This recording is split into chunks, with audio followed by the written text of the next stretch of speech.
नमस्कार बच्चों। पाठक सर उत्तराखंड के ऑनलाइन प्लेटफॉर्म पर एक बार फिर से आपका स्वागत है। तो हम उत्तराखंड की सीरीज को अपना आगे बढ़ा रहे थे। तो लास्ट लेक्चर में बच्चों हमने डिस्कस किया था कत्यूरी राजवंश के बारे में। तो इनके सारे महत्वपूर्ण अभिलेख, इनके राजाओं के बारे में, ये सारी चीजें मैंने आपसे डिस्कस की थी। और आज के जो वीडियो में हमारा बात होने वाला है, जिसको हमारा टॉपिक है बच्चों, वो है कत्यूर कालीन प्रशासन और इनकी कला के बारे में। तो बच्चों बहुत इंटरेस्टिंग टॉपिक है, लास्ट तक इसको जरूर देखिएगा। और सारे जो भी क्वेश्चन हमारे कत्यूर कालीन यानी कत्यूरियों के प्रशासन से या इनकी कला से पूछे जाते हैं, वो सारे के सारे आप सॉल्व कर पाएंगे, ये मैं आपको दावे के साथ या गारंटी के साथ में कह सकता हूं बच्चों। ठीक है ना। तो आज का हमारा टॉपिक क्या होने वाला है? कत्यूर कालीन यानी कि कत्यूरी प्रशासन, कत्यूरी एडमिनिस्ट्रेशन व कला के बारे में। ठीक है ना। इनके आर्ट के बारे में थोड़ा सा हम पढ़ेंगे, इनके समय की, क्योंकि बहुत इंपॉर्टेंट टॉपिक है आर्ट इनका। क्योंकि बच्चों कला और स्थापत्य की दृष्टि से उत्तराखंड के इतिहास का स्वर्णकाल हम इसको कहते हैं, कत्यूरी काल को। क्यों? क्योंकि उत्तराखंड के जो अधिकांश सारे भव्य मंदिरों का निर्माण हुआ है वो इसी कत्यूरी काल में हुआ है। ठीक है ना। तो बच्चों सबसे पहले हम बात करते हैं किसकी? प्रशासन की, इनके। तो देखो बच्चों, जो राजा होता है इनके समय में, जो राजा है ये केंद्रीय प्रशासन का प्रधान होता है। केंद्रीय प्रशासन का प्रधान होता है, यानी कि king was the head of central administration. ठीक है ना। सेंट्रल एडमिनिस्ट्रेशन का हेड है। और राजा बच्चों यहां पर निरंकुश राजा का कॉन्सेप्ट नहीं है, यानी कि राजा एक तरीके से निरंकुश नहीं होता है। क्यों? क्योंकि राजा गवर्न होता है बच्चों। राजा किससे शासित होता है? राजा शासित होता है धर्मशास्त्रों से। धर्मशास्त्रों से, यानी कि जो राजा के लिए संविधान क्या होगा? राजा धर्मशास्त्रों से शासित होगा। यानी कि राजा की ड्यूटी सारी की सारी धर्मशास्त्रों में बताई गई है, उसी के आधार पर राजा न्याय करेगा, उसी के आधार पर प्रशासन संबंधी काम करेगा। ठीक है ना बच्चों। और जो कत्यूरी कालीन राजा है बच्चों, ये कुछ उपाधियां धारण करते हैं, इनको जरूर ध्यान रखिएगा आप। ये टाइटल कौन कौन से धारण करते हैं, उपाधियां? तो एक तो ये धारण करते हैं महाराजाधिराज परम भट्टारक, एक उपाधि है। दूसरी उनकी उपाधि है बच्चों परम माहेश्वर। और तीसरी उपाधि ये धारण करते हैं बच्चों परम ब्राह्मण। और एक लास्ट लेक्चर में मैंने आपको बताया था कत्यूरी शासक भूदेव ने, इसने क्या बच्चों? बुद्ध श्रमण शत्रु की उपाधि धारण की थी। बुद्ध श्रमण शत्रु की उपाधि धारण की थी। तो ये चार टाइटल हैं जो राजा इस समय के धारण करते हैं। कौन कौन से? महाराजाधिराज परम भट्टारक, दूसरा परम माहेश्वर और परम ब्राह्मण। तो परम माहेश्वर, माहेश्वर का अर्थ बच्चों शिव से है। तो इसका मतलब इससे ये भी प्रमाणित होता है कि कत्यूरी शासक क्या रहे?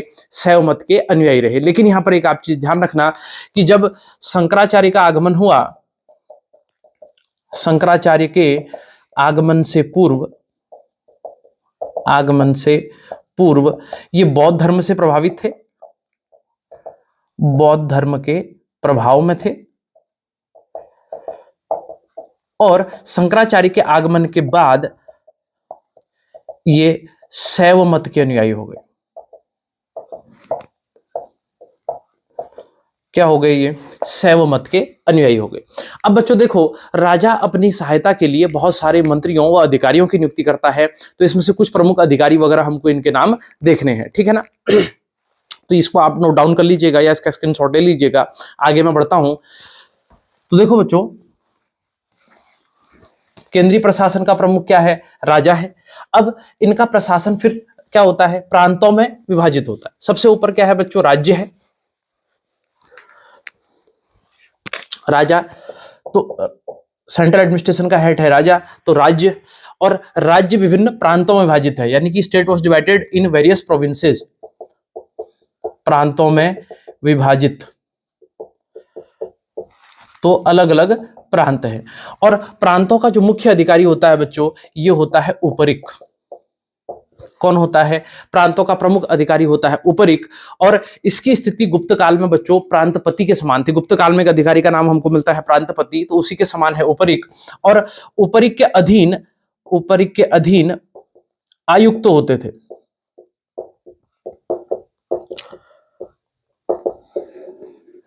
क्या होते थे?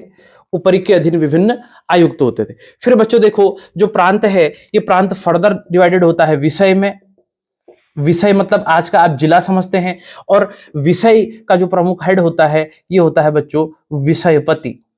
कौन होता है? विषयपति होता है।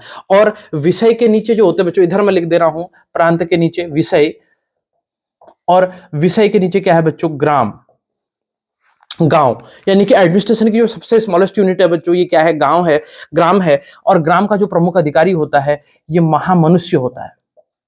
कौन होता है? महामनुष्य होता है। यानी कि आज का जो ग्राम प्रधान है उसके समान स्थिति किसकी है? महामनुष्य की है। लेकिन बस अंतर क्या है? आज ग्राम प्रधान का चुनाव होता है और उस समय महामनुष्य किसके द्वारा? स्टेट द्वारा अपॉइंट होते हैं। ठीक है ना? तो प्रांतों का मैं जो प्रमुख शासक है ये उपरिक है। उपरिक के अधीन विभिन्न आयुक्त होते हैं। इसके नीचे क्या होते हैं? विषय होते हैं। विषय की स्थिति आधुनिक जिलों के समान है।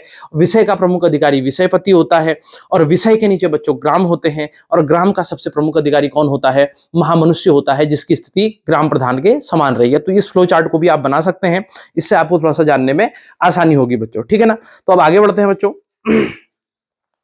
अब देखो इसके बाद जो प्रमुख अन्य अधिकारी हैं,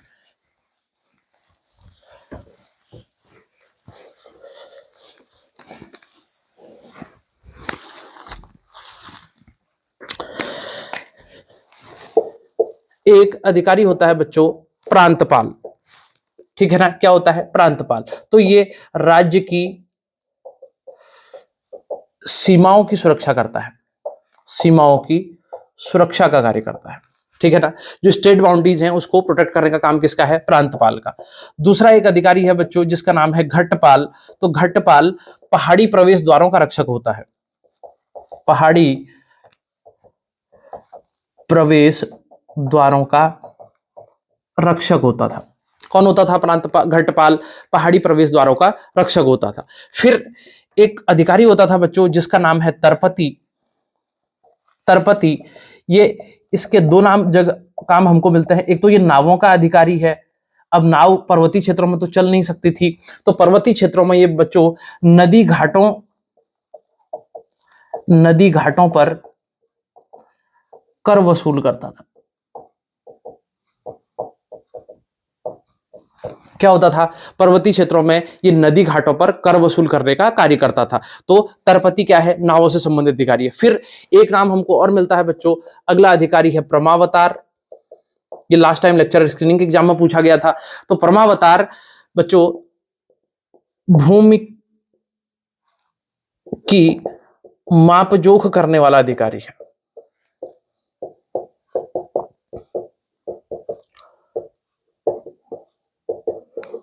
ठीक है ना? प्रमावतार कौन है? भूमि की मापजोख करने वाला अधिकारी है। अब एक अधिकारी और होता है बच्चों जिसका नाम है महादंडनायक। महादंडनायक। महादंडनायक की स्थिति मुख्य न्यायाधीश के समान थी, यानी कि चीफ जस्टिस था ये। महादंड नायक की स्थिति क्या थी बच्चों? मुख्य न्यायाधीश के समान थी। तो इनको आप नोट डाउन कर लेंगे। एक है प्रांतपाल जो राज्य की सीमाओं का सुरक्षा करता है। दूसरा है घट्टपाल जो पहाड़ी प्रवेश द्वारों की सुरक्षा का कार्य करता है। ठीक है ना? तीसरा है तरपति जो नावों का अधिकारी है, यानी कि नदी घाटों पर कर वसूल करने का कार्य करता है। और चौथा प्रमावतार है जो भूमि की मापजोख करने का कार्य करता है। ठीक है ना? और एक है बच्चों महादंडनायक जो क्या है? मुख्य न्यायाधीश का कार्य करता है। ठीक है ना? तो इसका आप स्क्रीनशॉट ले लीजिएगा चाहिए, या आप इसको नोट डाउन कर लीजिएगा। आगे बढ़ते हैं बच्चों। इसके बाद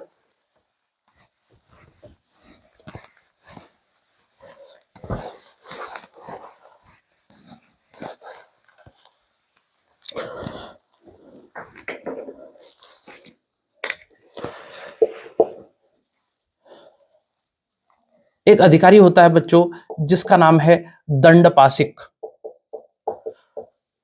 दंडपाशिक एक प्रकार का पुलिस अधिकारी होता है। लॉ एंड ऑर्डर मेंटेन करना इसका काम होता है। ठीक है? अगला एक अधिकारी होता है बच्चों जिसका नाम है वर्मपाल। ठीक है ना? वर्मपाल जो है ये सीमांत क्षेत्रों की सुरक्षा का कार्य करता है। सीमांत क्षेत्रों की सुरक्षा का कार्य करता है। एक अधिकारी होता है बच्चों दुसाध्य साधनिक। दुसाध्य साधनिक ये गुप्तचर विभाग का प्रमुख होता है। ठीक है ना। दुसाध्य साध्य क्या होता है बच्चों, गुप्तचर विभाग का प्रमुख होता है। तो ये सारे नाम हैं। एक अधिकारी और होता है बच्चों जिसका नाम है हस्त्य स्वोष्ट्र बलाधिकृत। अब देखो इस शब्द को थोड़ा गौर से समझिएगा, इसमें दो तीन शब्द एक साथ आए हैं। हस्त्य यानी कि हाथी, स्व यानी कि अश्व, और उष्ट्र माने ऊंट। देखो जो कतुरी सेना थी बेटा, ये चतुरंगिणी सेना थी। क्या थी? चतुरंगिणी सेना थी। चतुरंगिणी सेना मतलब चार अंग थे सेना के। कौन कौन से? एक पैदल होते थे, अश्व वाले सैनिक होते थे अश्वारोही, उष्ट्र वाले सैनिक होते थे उष्ट्ररोही होते थे, और हस्ती सेना होती थी यानी कि हाथियों की सेना होती थी। इसलिए हम कहते हैं कि कतुरी शासक जो है ये चतुरंगिणी सेना वाले राजा थे। तो हस्ते उष्ट्र बलाधिकृत जो होता था बेटा, ये क्या होता था? ये मुख्य सेनापति होता था। मुख्य सेनापति यानी कि एक तरीके से सारे जो मेन कमांडर है, यानी कि जो तीनों सेनाओं को लीड करेगा, ये क्या कहलाता था? ये हस्त सोष्ट्र बलाधिकृत कहलाता था। ठीक है ना, इसको आप ध्यान में रखेंगे। और जो पैदल सैनिक होते थे, पैदल सैनिक, ये गौलमिक कहलाते थे। क्या कहलाते थे बच्चों? ये गौलमिक कहलाते थे, पैदल सैनिक। ठीक है ना, तो इसको आप नोट डाउन कर लीजिएगा और इसी के आधार पर हमारा ये सारा चीज चलेगा। एक अधिकारी और होता है बच्चों, इसको नोट डाउन करके आगे मैं आपको बता रहा हूं। एक अधिकारी और होता है जिसका नाम है पट्टोपचारिक। क्या नाम है बच्चों? पट्टोपचारिक।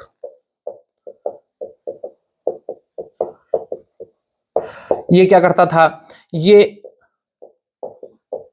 भूमि संबंधी पट्टों का, यानी कि जो लीज पे या ग्रांट पे दी जाती थी भूमि, पट्टों का रिकॉर्ड रखता था।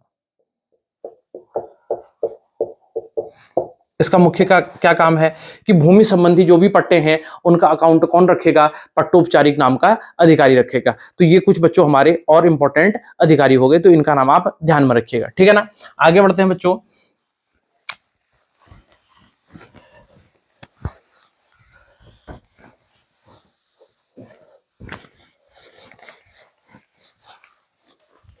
ठीक है, तो ये कतूरियों के प्रशासन से संबंधित जो भी प्रमुख चीजें थी वो मैंने सारी आपको बताई। और एक चीज और आती है बच्चों, थोड़ा सा आर्थिक प्रशासन इनका हम देख लेते हैं कि अर्थव्यवस्था क्या थी। आर्थिक प्रशासन, तो आर्थिक प्रशासन में हम ये कह सकते हैं कि जो राज्य की आय का प्रमुख साधन था, राज्य की आय का प्रमुख स्रोत, ये बच्चों भू राजस्व था।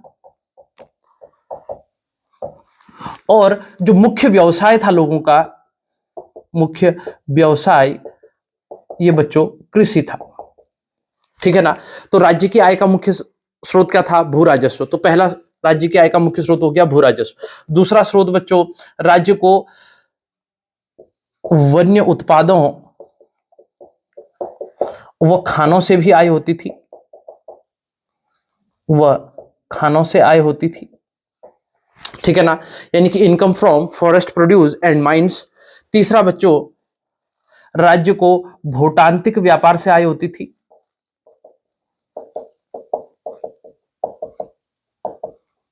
राज्य को क्या होती थी? भूतांत्रिक व्यापार से आय होती थी। और जो कुछ ही अन्य कर लगाते होंगे तो अन्य करों से भी राज्य को आय होती थी। अब बच्चों जब हम इसमें करों की बात करते हैं तो दो प्रकार के कर मुख्य रूप से लिए जाते हैं। एक लिया जाता है भोग और एक लिया जाता है शुल्क। तो भोग को वसूल करने वाला अधिकारी कहलाता था भौगिक, और शुल्क को वसूल करने वाला अधिकारी कहलाता था बच्चों शौल्किक। क्या कहलाता था? भोग को वसूल करने वाला अधिकारी भौगिक और शुल्क को वसूल करने वाला अधिकारी क्या कहलाता है? शौल्किक कहलाता है। तो ये इनके आर्थिक प्रशासन से संबंधित प्रमुख तथ्य हैं, इनको आप जरूर ध्यान में रखिएगा बच्चों। तो राज्य के आय के प्रमुख स्रोत क्या? देखो उत्तराखंड के इतिहास में जहां पर भी हम इकोनॉमिक की बात लिखेंगे तो सबका यही चलेगा। केवल गोरखों के समय में एक चीज और बढ़ जाएगी, यहाँ राज्य की आय का मुख्य साधन एक नीचे और बढ़ जाएगा, वो होगा बच्चों दासों की व्यापार से होने वाली आय। लेकिन यहाँ पर दास ये दासों का व्यापार नहीं करते हैं। दास प्रथा प्रचलित है, लेकिन दासों के व्यापार से कोई आय राज्य को नहीं होती है। तो गोरखों के समय में कैसे होती थी, तो जब मैं गोरखों का एडमिनिस्ट्रेशन आपको पढ़ाऊंगा वहां पर आपको ये चीजें क्लियर हो जाएंगी। तो बच्चों इसको आप नोट डाउन कर लीजिएगा या इसका स्क्रीनशॉट ले लीजिएगा, ठीक है ना। आगे बात को मैं बढ़ाता हूं, आगे बढ़ते हैं।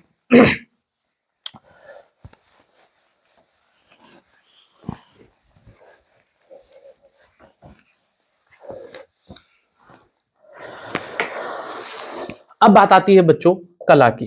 तो कला में बच्चों दो चीजें आती हैं आर्ट में, ठीक है ना। एक क्या आता है, इनकी स्थापत्य कला, ठीक है ना, यानी कि इनका आर्किटेक्चर। और दूसरा आता है बच्चों स्कल्पचर, यानी कि इनके समय की मूर्ति कला। तो पहले मैं बात करता हूं किसकी, स्थापत्य कला की। तो स्थापत्य कला की दृष्टि से अगर हम देखें तो कत्यूरी समय में सबसे प्रमुख हुआ है बच्चों मंदिरों का निर्माण। तो क्या है, मंदिर निर्माण। और जब मंदिरों का निर्माण इन्होंने किया तो इनकी मंदिर निर्माण शैली में बच्चों नागर शैली का प्रभाव है, नागर शैली का प्रभाव है। और मंदिरों का निर्माण मुख्य रूप से दो शैलियों में किया जाता है। एक जिसको हम बोलते हैं बच्चों छत्र युक्त शैली, और दूसरी है बच्चों शिखर युक्त शैली।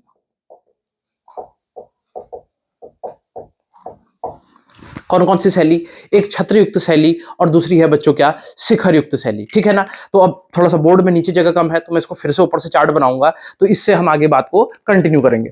तो सबसे पहले हम बात करते हैं बच्चों किसकी, कि छत्र युक्त शैली की क्या विशेषताएं हैं, ठीक है ना। छत्र युक्त शैली, और इसमें दोनों में कंपेरेटिवली आपको पढ़ाऊंगा तो और आसानी से हमको ये बात क्लियर हो जाएगी। तो दो शैलियां हैं, छत्रयुक्त शैली और शिखरयुक्त शैली।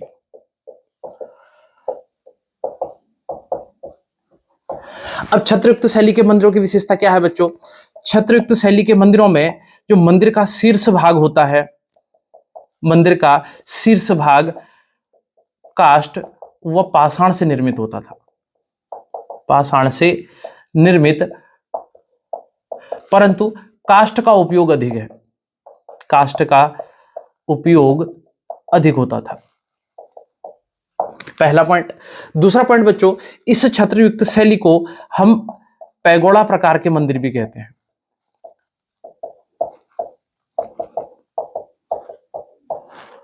इनको क्या कहते हैं हम, पैगोड़ा प्रकार के मंदिर भी कहते हैं। और इस शैली की विशेषता यह है बच्चों, इसमें मंडप पाए जाते हैं, मंडप पाए जाते हैं, ठीक है ना। अब मंडप क्या होता है, एक एग्जांपल से आपको समझा देता हूं। जैसे अगर हम इस समझें कि ये कोई टेंपल है, ठीक है ना, तो ये हिस्सा बच्चों इसका कहलाता है शिखर, जो सबसे टॉप में है। ठीक इसके नीचे जहां पर मुख्य भगवान की जो पूजा होती होगी, जो मूर्ति स्थापित होगी, उसे हम कहते हैं बच्चों क्या, गर्भगृह, गर्भगृह। और कई बार क्या होता था, इस मंदिर से आगे एक कमरा और बना होता था, ठीक है ना, ऐसे, इसको हम कहते हैं बच्चों मंडप, इसको हम क्या बोलते हैं, मंडप। तो यहां पर क्या है, मंडप पाए जाते हैं, इस बात का आपको ध्यान रखना है। और बच्चों, और आगे की बात करें, इसमें एक ही मंदिर भव्य व विशाल होता था, एक ही मंदिर भव्य व विशाल होता था, ठीक है। तो ये बात आपको ध्यान रखनी है, किसकी बात है ये, छत्रयुक्त शैली। अब इधर हम देखते हैं कि शिखरयुक्त शैली में क्या विशेषता चलती है। तो शिखरयुक्त शैली में बच्चों पहली चीज कंपेरेटिव कर रहे हैं, तो यहाँ काष्ठ और पाषाण दोनों का उपयोग हो रहा है, लेकिन शिखरयुक्त शैली में बच्चों क्या, मंदिर का जो शीर्ष भाग होता था, शीर्ष भाग ये चक्राकार पत्थर से निर्मित होता था, चक्राकार पाषाण से निर्मित, ठीक है। अब यहां पर इनको पैगोड़ा प्रकार, तो इनके लिए कोई ऐसा नाम नहीं आ रहा है। दूसरा, अगर हम यहां देखें तो यहां मंडप पाए जाते हैं, और यहां हम देखें तो यहां मंडप नहीं पाए जाते, मंडप नहीं पाए जाते, ठीक है ना। और एक ही मंदिर भव्य विशाल होता था, लेकिन यहां पर क्या होता है बच्चों, साथ में मंदिर समूह पाए जाते हैं, मंदिर समूह पाए जाते हैं। अब जैसे उदाहरण के लिए हम बात करें कि इस भाई छत्रयुक्त शैली में कौन से आ सकते हैं, और वहां शिखरयुक्त शैली में कौन से मंदिर आ सकते हैं। तो छत्रयुक्त शैली के जैसे मंदिरों के एग्जांपल दूं बच्चों आपको, गोपीनाथ का मंदिर, गोपीनाथ मंदिर चमोली जिले के गोपेश्वर में स्थित है ये। बागनाथ का मंदिर, और बच्चों केदारनाथ मंदिर। और यहां अगर शिखर युक्त शैली की बात करूं तो यहां कौन कौन से मंदिर आते हैं, जैसे जागेश्वर, बैजनाथ और आदिबद्री। आदिबद्री, कटारमल, ये सब क्या है, शिखर युक्त शैली के उदाहरण हैं। तो ये दो शैलियां मुख्य रूप से प्रचलित रही हैं, इनको आप ध्यान में रखोगे। एक कौन सी है, छत्र युक्त शैली, और दूसरी है बच्चों क्या, शिखर युक्त शैली। तो छत्र युक्त शैली की विशेषता क्या है कि मंदिर का शीर्ष भाग काष्ठ और पाषाण दोनों से निर्मित होता है, और साथ साथ में पैगोडा प्रकार के मंदिर भी इनको कहा जाता है। मंडप इनमें पाए जाते हैं, और एक ही मंदिर भव्य व विशाल होता है। उदाहरण बच्चों गोपीनाथ का मंदिर, बागनाथ का मंदिर और केदारनाथ का मंदिर, ठीक है ना। इसमें लाखा मंडल का मंदिर भी आता है, देवलगढ़ का मंदिर भी आता है, अगर आप लिखना चाहते हैं तो लिख सकते हैं, ठीक है ना। और शिखर युक्त शैली की बात अगर हम करें तो शीर्ष भाग चक्राकार पाषाण से निर्मित होता है, ठीक है। दूसरा, इसमें मंडप नहीं पाए जाते हैं, और तीसरा, इसमें एक मंदिर भव्य विशाल होने के स्थान पर एक मंदिर तो होगा, लेकिन साथ साथ में क्या होंगे, कुछ मंदिर समूह भी पाए जाएंगे। और इसका उदाहरण हो गया बच्चों जागेश्वर का मंदिर है, बैजनाथ का मंदिर है, ठीक है ना, आदिबद्री का मंदिर है, कटारमल का मंदिर है, और द्वाराहाट मंदिर समूह है, ठीक है ना। एक मैं और यहां पर लिख दे रहा हूं, द्वाराहाट मंदिर समूह। तो ये सारे के सारे किसके एग्जाम्पल हो गए बच्चों, शिखर युक्त शैली के। तो ये दोनों उदाहरण हैं। और देखो बच्चों, उत्तराखंड के अधिकांश भव्य मंदिरों का निर्माण कत्यूरी शासनकाल में ही हुआ है, इसीलिए स्थापत्य कला की दृष्टि से कत्यूरियों के शासनकाल को हम उत्तराखंड का स्वर्णकाल भी कह सकते हैं, ठीक है ना। तो ये बात बिल्कुल आपको ध्यान में रखनी है। बस अगर आप मेंस में भी हमसे सवाल पूछा जाता है कि कत्यूरी कालीन स्थापत्य के बारे में लिखिए, इतना ही आप लिख के आ जाइए, आपको बहुत बढ़िया नंबर मिलेगा। इसी चीज को हमको एक्सप्लेन करना है बच्चों, ठीक है ना। और प्रीलिम्स के लिए भी ये इंफॉर्मेशन हमारे लिए बहुत इंपॉर्टेंट हो जाती है। आगे बढ़ते हैं बच्चों। अब अगली चीज आती है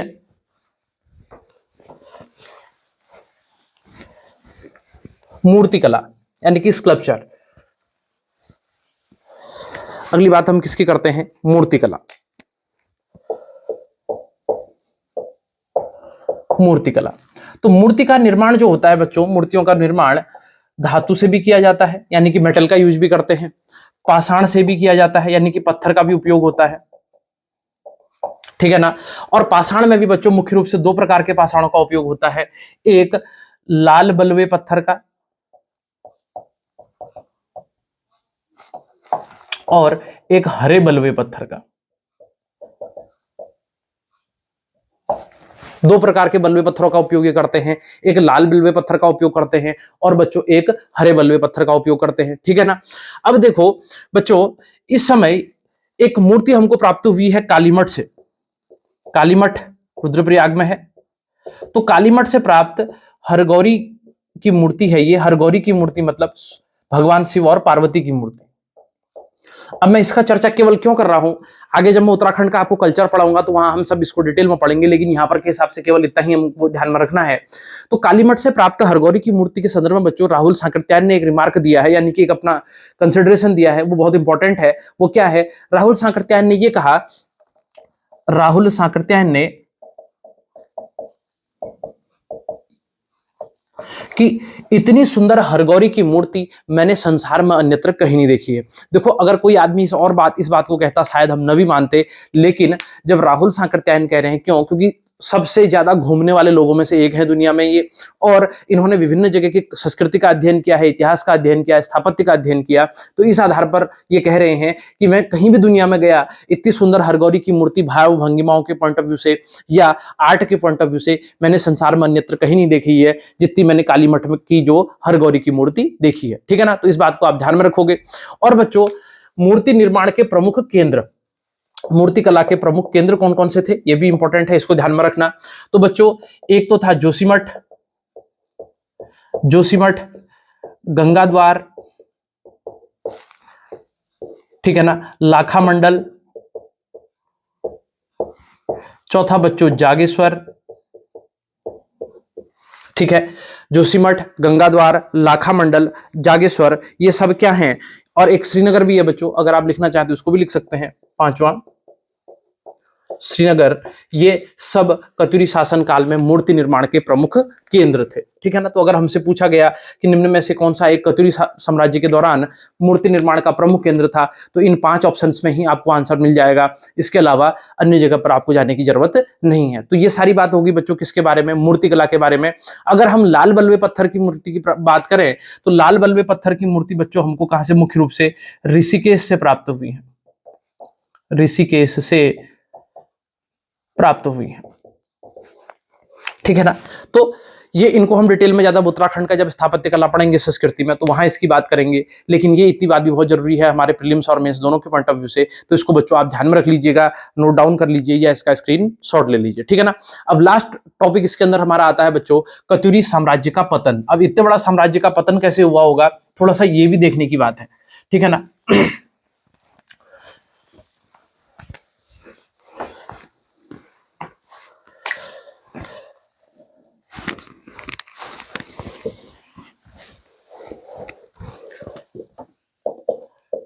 कत्यूरी साम्राज्य का पतन कैसे हुआ। अब देखो बच्चों, कत्यूरी साम्राज्य के पतन का जो सबसे बड़ा कारण था, जब राजधानी परिवर्तन हुई तो 1050 एडी के आसपास में इनका जो राजवंश था ये विभिन्न शाखाओं में विभाजित हो गया। राजवंश विभिन्न शाखाओं में विभाजित हो गया।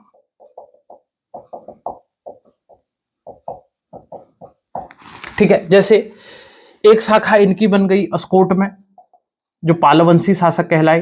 तो अस्कोट की शाखा को स्थापित किया था 1279 में। इसका नाम आता है बच्चों अभयपाल। ठीक है। एक शाखा इनकी बन गई बच्चों डोटी में। डोटी नेपाल से लगा हुआ क्षेत्र था, तो डोटी की भी 1279 में ही इसका संस्थापक था निरंजन देव। एक शाखा इनकी बनी बच्चों पाली पछाऊ में।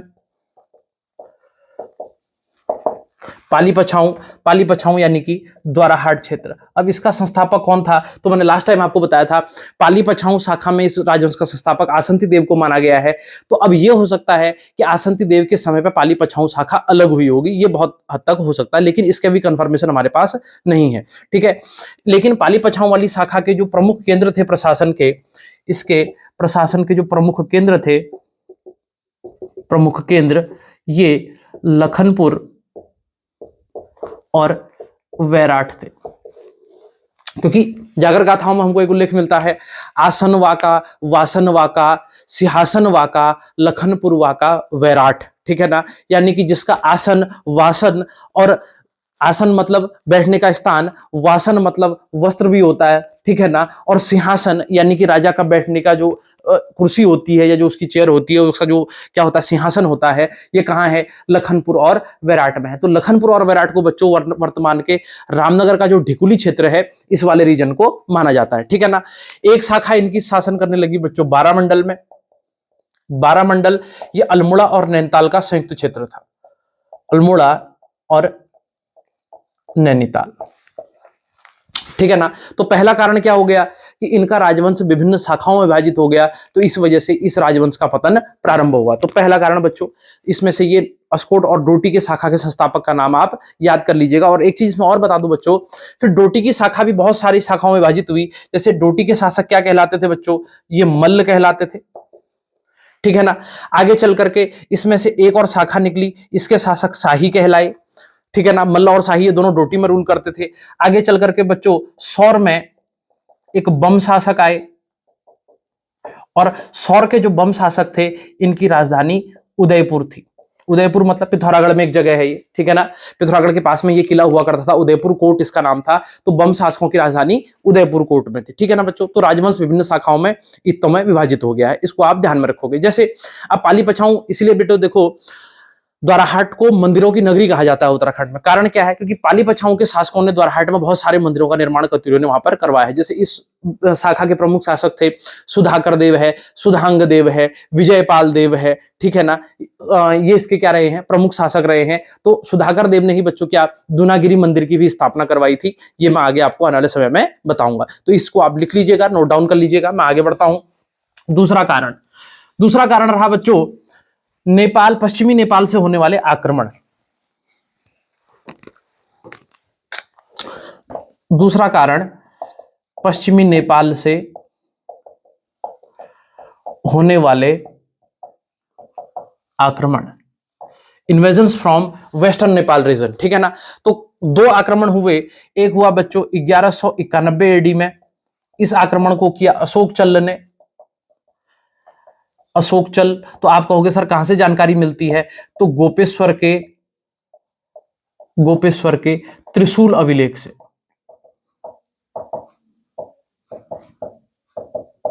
इसके संबंध में जानकारी मिलती है हमको, ठीक है ना। दूसरा आक्रमण हुआ बच्चों 1223 में, यह आक्रमण किया क्राचल्ल देव ने, इसकी जानकारी हमको मिलती है बालेश्वर ताम्रपत्र से। तो ये दो आक्रमण हैं जो वेस्टर्न नेपाल से हुए हैं। 1191 में एक हुआ अशोक चल्ल के द्वारा और 1223 में दूसरा हुआ बच्चों किसके द्वारा, क्राचल्ल देव के द्वारा। तो लास्ट क्लास में मैंने आपको बताया था कि क्राचल्ल देव को इसी बालेश्वर ताम्रपत्र में क्या कहा गया है, परम सौगत कहा गया है, यानी कि ये बौद्ध धर्म का अनुयायी रहा होगा। तो दूसरा कारण क्या हो गया बच्चों, पश्चिमी नेपाल से होने वाले आक्रमण। तो इसके अंदर आप इसको लिख लेंगे। तो आगे मैं बढ़ता हूं, अगला पॉइंट क्या है देखो, तीसरा सबसे बड़ा कारण है बच्चों चंद व पवार साम्राज्य का उदय।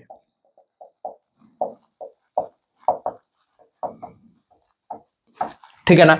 अब क्या हुआ बच्चों, जैसे जैसे इनका एम्पायर कमजोर हुआ तो कुमाऊं में एक नया राजवंश चंद राजवंश और गढ़वाल में एक नया राजवंश पवार राजवंश का उदय हुआ। तो ये पवार राजवंश कहां, गढ़वाल में, और चंद राजवंश कहां, कुमाऊं में। और चौथा सबसे बड़ा कारण था बच्चों इनके अयोग्य उत्तराधिकारी,